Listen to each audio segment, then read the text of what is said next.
Hey everyone. So the nice weather is now approaching. We still have two more nights actually of cooler weather. We're going to be transplanting our garlic, and we're also going to be planting some onion sets. So I'm going to show you how to do it now. The 3 boxes up here at the front are done. We did order 6 in total, like I said in my last video. I've just got the one totally filled right now, this one here.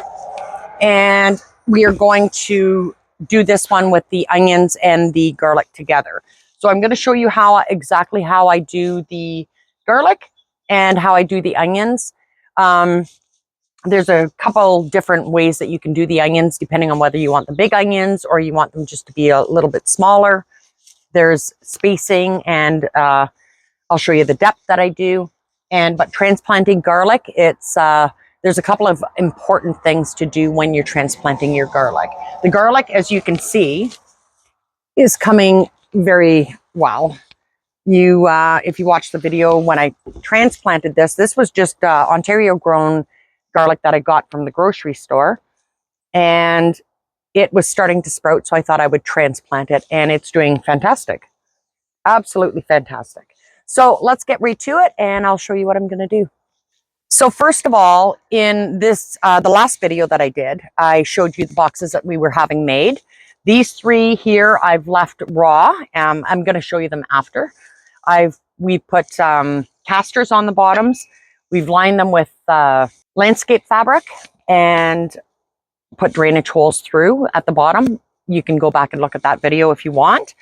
But I will show you the finished product of these boxes. I'm not sure exactly what I want to do with these ones, whether I want to leave them natural or paint them the same way as I did the other one. So first things first, let's get to the garlic. So you can see these garlic, I had planted 12 into this long, almost like a window box type thing. I'm just going to take a spade, and you want to gently loosen that garlic. Oops. And the root system is going to be fairly deep. And you're just going to gently loosen. Now, I just transplanted this. Oh my goodness, I don't even remember when. Look at the root system on that. So what you want to do is you don't want to disturb any more soil than you have to. I'm just going to lay that down. Put this over here. And what we're going to do is we are going to just dig a hole. And I don't have this soil all watered yet, but I'm going to do that after I'm done planting.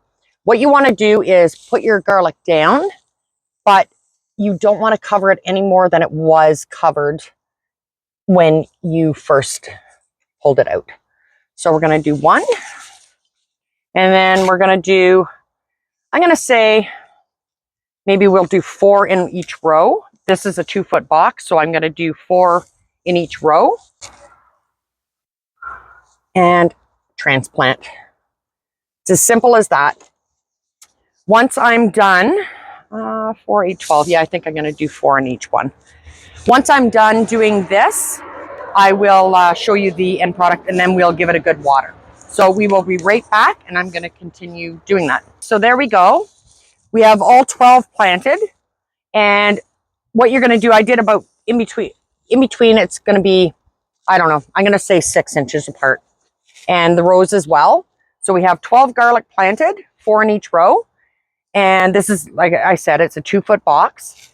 And when you do plant, make sure that you kind of pack it down, not too hard, but you want them to be stable, right? Because there's going to be a lot of wind and stuff that happens outside. You just want them to be stable, and they're going to do very well. Then we're going to take our watering can, and I'm going to go through each, and give these a good water. We will continue to do this each day. Make sure that your garlic is wet, but not sopping, okay? And it'll do very well. Just don't let it dry out, and don't let it get super wet, because then you're going to end up with rotten garlic bulbs. So each one of these bulbs that we planted, like I said in the last video, they will turn into a whole each clove that we planted will turn into an entire bulb. And that's how easy that is. So let's get on with the onions. Oh, something else is the soil that's left over from the garlic, I'm going to transplant my tomatoes into. Instead of transplanting, my tomatoes aren't very big. I was really late starting them. I'll show you them after.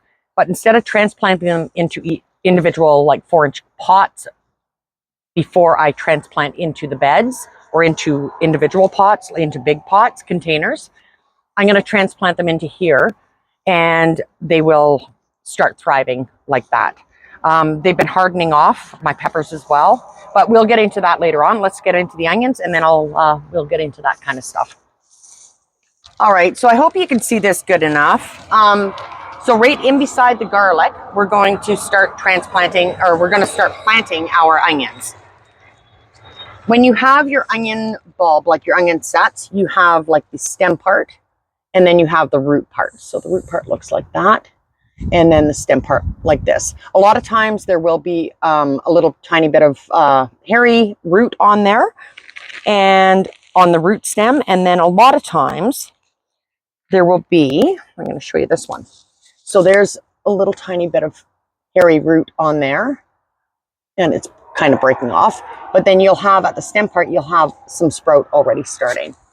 So what we're going to do is take our sets and we're just going to plunk them in. And what you're going to do is you want to make sure that you feel your onion to make sure that it's not too soft and or dried out.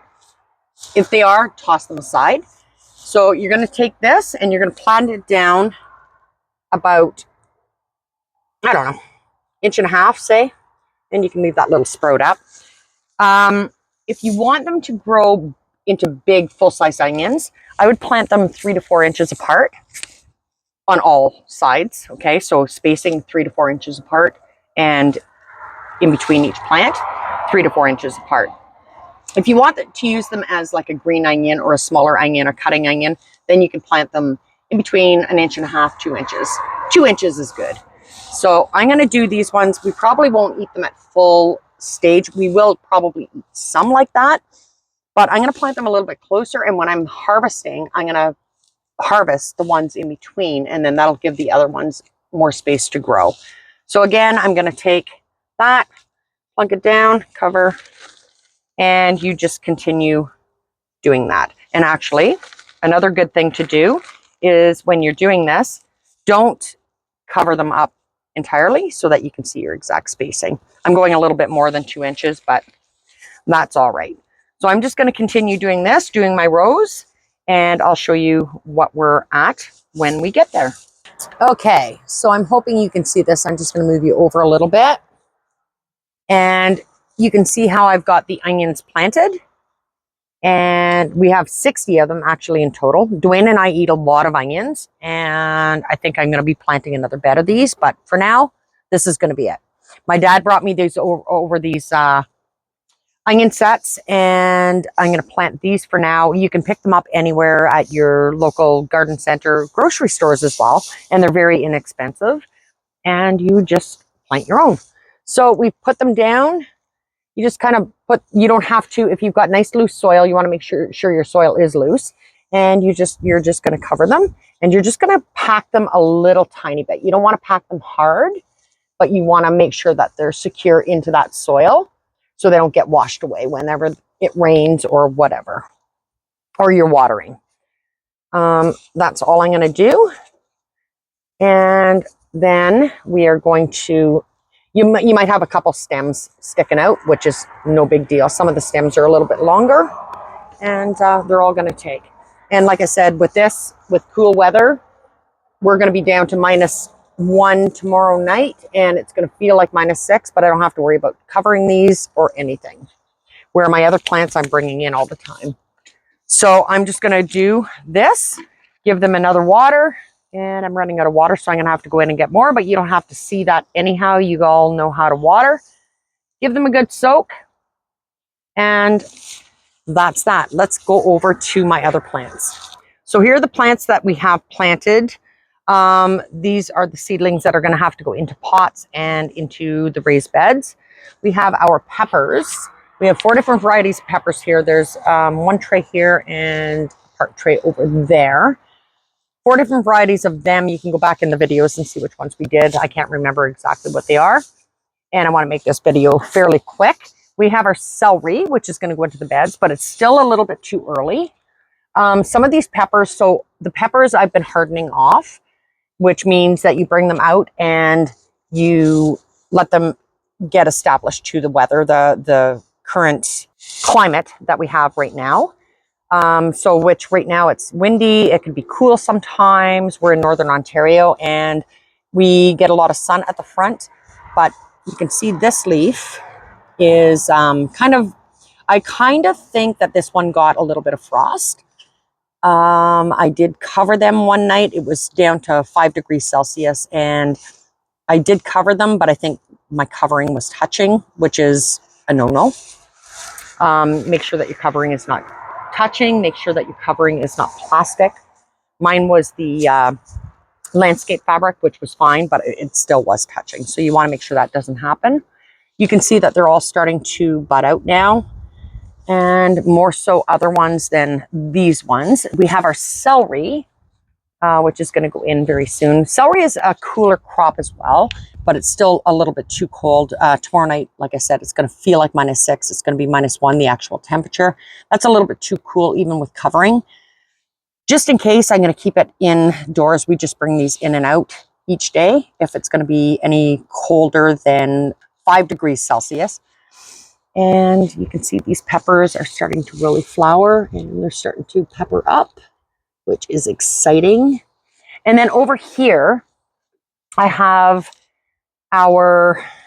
we have extra celery. We have our habanero peppers. These poor guys have been looking, they should be that size, but I have not transplanted them. So when you do them into a cell pack like this, that's the difference. So these were all planted at the same time.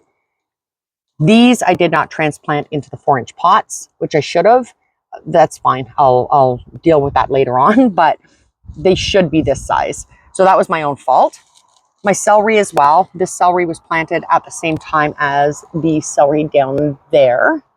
And I kept them in the cell packs, and that's what happens. So that's fine. We'll deal with that.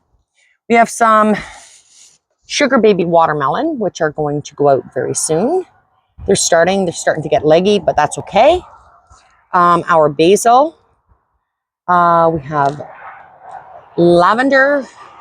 We have kale, Swiss chard, and our tomatoes. So my tomatoes are generally a lot bigger than this. My tomatoes normally at the farm would be flowering by now and producing fruit. So I'm really behind, and oh well.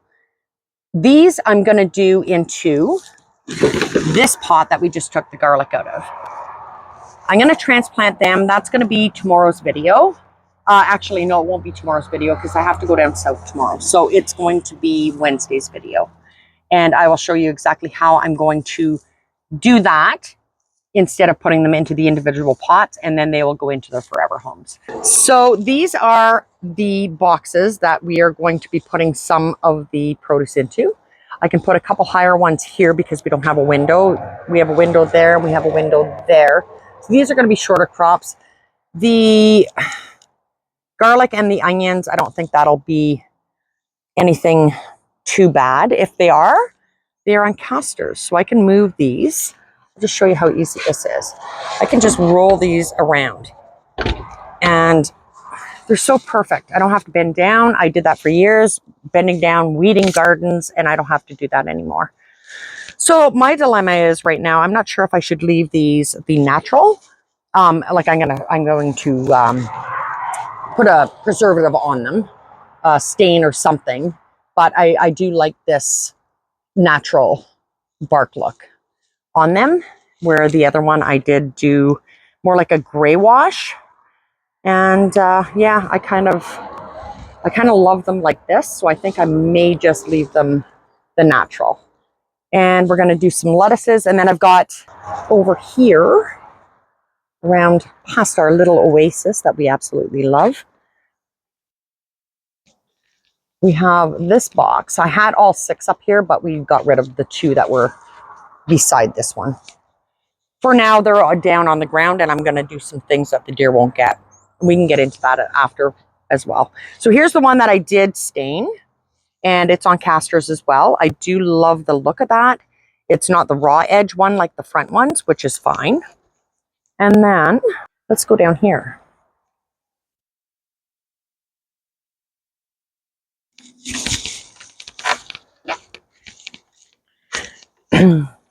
We have some landscaping going on here, which is pretty exciting because we have some nice big plans for that. You can see we have a very huge front yard, and this is under the deck where I have the other 2. So I think what I'm going to do here is deer apparently don't like lettuce at all, and I think I'm going to put some lettuce, and I'm going to we'll do a video on that too, on what the deer don't like. And we do have a couple deer that pass through here each day, and we're just going to plant what they probably won't like. So these are the boxes. These ones I did not put casters on because of course they're on the ground. And yeah, so. And that's it, everyone. We will see you all on Wednesday. Have a great day. Bye.